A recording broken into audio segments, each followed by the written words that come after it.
Wapiga kura milioni 21.6 wanatarajiwa kupiga kura katika uchaguzi mkuu wa kumchagua rais wa awamu ya 7 wa Uganda leo. Nchi hiyo inafanya uchaguzi mkuu leo Alhamisi Januari 15 mwaka 2026, huku kukiwa na mjadala kutokana na hatua ya serikali kuzima internet, jambo ambalo upinzani unaoji mazingira ya kuwepo uchaguzi huru na haki. Mtandao wa Taifa Leo umeripoti kuwa vituo vya upigaji wa kura vimefunguliwa saa 12 asubuhi na upigaji wa kura unahitimishwa saa 11 jioni.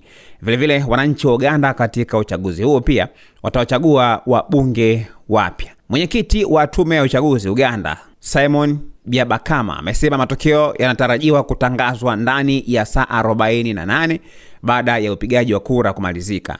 Lakini hii ina maana mshindi atatangazwa kabla ya Jumamosi saa 12 jioni. Awali Byabakama aliwaambia wanahabari kuwa matokeo yatatangazwa kwa ngazi ya wilaya kisha yatumwe kwa kituo kikuu cha kujumuisha kura Lubowa, wilaya ya Wakiso. Ndani ya siku hizo mbili tume itatathmini na kujumuisha kura kabla ya mshindi wa urais kutangazwa. Rais Yoweri Museveni ametangaza Januari 15 na Januari 16 kama siku za mapumziko ili kuwaruhusu Waganda kushiriki uchaguzi mkuu. Washindani wawili kwenye uchaguzi huo ni Museveni anayetetea nafasi yake ya urais baada ya kuongoza nchi hiyo tangu mwaka 1986 akigombea kupitia chama tawala cha NRM.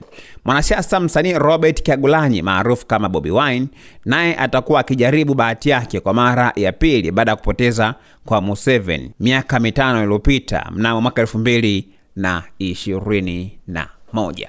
Kwa taarifa zaidi na update mbalimbali usiache kusubscribe akaunti yetu ya YouTube ambayo inasomeka Dodoma TV ili pia uweze kupata notification ya kila story ambayo